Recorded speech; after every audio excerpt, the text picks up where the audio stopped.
When the sun sets in the city of San Diego, the cheaters come out to play. A flirtatious wife caught on tape getting a little too close to another guy at a club. A cheating husband exiting with a grin from a hotel room, followed minutes later by a young woman, most likely a prostitute. As a private investigator, I don't carry a gun. This right here is our weapon of choice. Patrick Schneeman is one of the country's busiest private investigators. Tonight, he's on the tail of a cheating wife. It's 8:25 in the evening, Thursday night. What are we doing?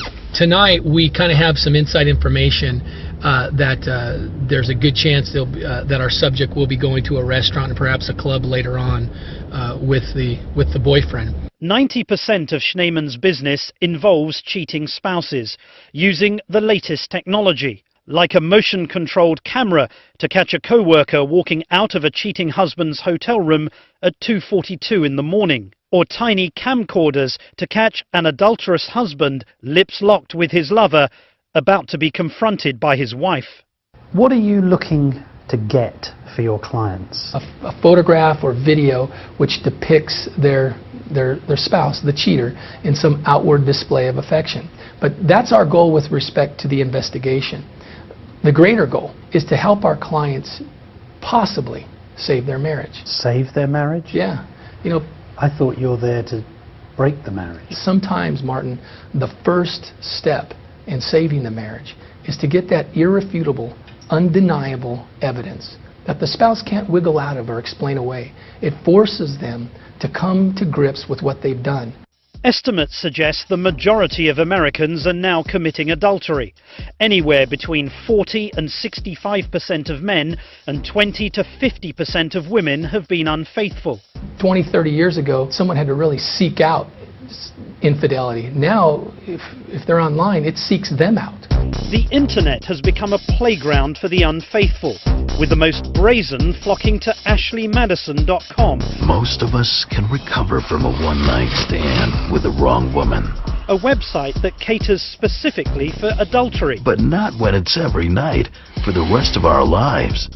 And boasts almost 4 million users. Their tagline, "Life is short, have an affair." They even offer an affair guarantee for $249. The brains behind the website is Noel Biderman, a happily married father of 2. Do you think that adultery is a good thing or a bad thing? Yes or no? Do you believe adultery I think it depends is a on the good thing? circumstances, Martin. Honestly, I think there are some cases it's probably very destructive. So you don't know? And in some places it's very constructive, of course, because nothing is that definitive. So, talking about your wife, would adultery be a good thing for her to commit?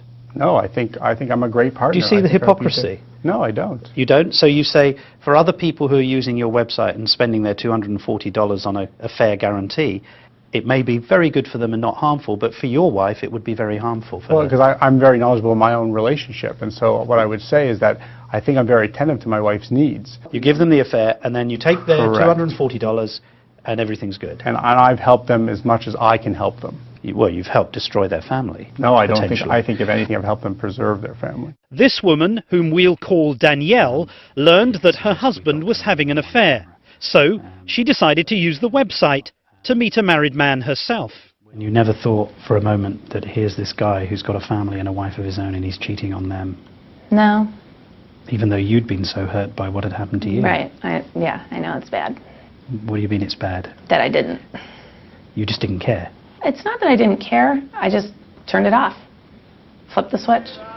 That was until he flew her out to Italy, where she unexpectedly met his wife and children, who were there on a family vacation. They thought she was a co-worker. You know, when I met her, you know, I wasn't able to flip the switch off anymore. You mean you put a face to the cheating? Right. And all of it. You put a face to the deceit? Right. And the betrayal? Mm-hmm. And you felt uncomfortable? Oh, absolutely. She stopped using the site. Back in San Diego, it's 9 p.m. and the trail is heating up. We placed a GPS unit on the vehicle earlier this week, and the 3 days that we've had the unit on the car tracked her to the boyfriend's house on 3 separate occasions. By the time we got out to the location, her car had just left. In fact, it left like minutes before we got there last night. So you got to miss the money shot. Yeah, we missed an opportunity there. It must have been a quickie. We're arriving at ground zero for tonight's cheating spouse. We've pulled into a very, very attractive area. Lots of restaurants. Are we getting nearby? We're pretty near where we've tracked her to. It's expensive, it's romantic. Good place to hide an affair. Yeah. Patrick Schneemann has arrived at the restaurant where a client's wife is believed to be cheating. And he's planning to use one of his newest and most discreet cameras hidden in a fountain pen. These pen cams allow us to film inside the restaurant to get some type of photographic evidence that the subject was there, was with somebody. So we'll go in and I can use this, no problem. Okay. High-tech gadgetry has already delivered the goods on many occasions. Colleen sought Patrick's help after hearing rumours of her husband's infidelity. Together they followed him to his hotel and accessed his room. Where did you put the camera? Well, we put the camera up in the valance above the window, and it was hidden really good, really well. And the next day came back to retrieve the memory card. What did you learn from the photographic evidence about her husband? Well, we learned that he has issues. We saw he was in bed with another woman, and then the next night he was in bed with a different woman. She said that on 3 consecutive nights there were 3 different women. Right. He was having sex with these Oh, other women? yes, absolutely. Each of them having sex with him? Yeah.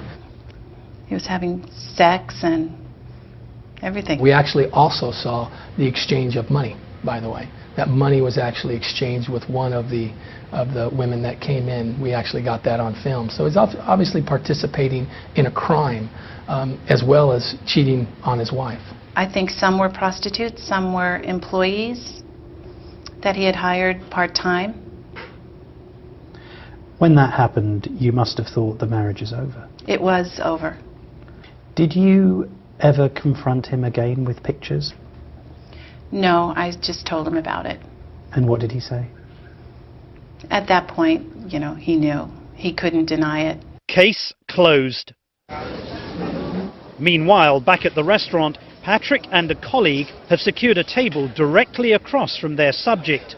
And, bingo, she's out with the boyfriend. Patrick then walks past to make a positive ID. Then, in what seems like a natural gesture, he presses the pen against his cheek to record video. People usually don't engage in, displays of affection out in the open so that we can obtain it. But we did get them together, and we did document their vehicle was going to his house, and we did provide our client with the answers to the questions that were plaguing him. He'll share the images with his client in the morning. Meanwhile, he has 15 other live cases that he's following. The majority of our clients engage our services because they want to know. They have to know. They're haunted by it. It haunts them. And I tell them, I've been married for 19 years. If I was worried about what my client is worried about, it would consume me. It's all I would think about. As the lights of San Diego shimmer past midnight, there's little doubt that this city has had its full complement of cheaters. But the darkness will not hide them from Patrick and his team of investigators. To me, there's nothing more important in that relationship between a husband and a wife. That's a sacred vow to me. To me, it's sacred. And I don't have a lot of respect for someone who would violate that vow.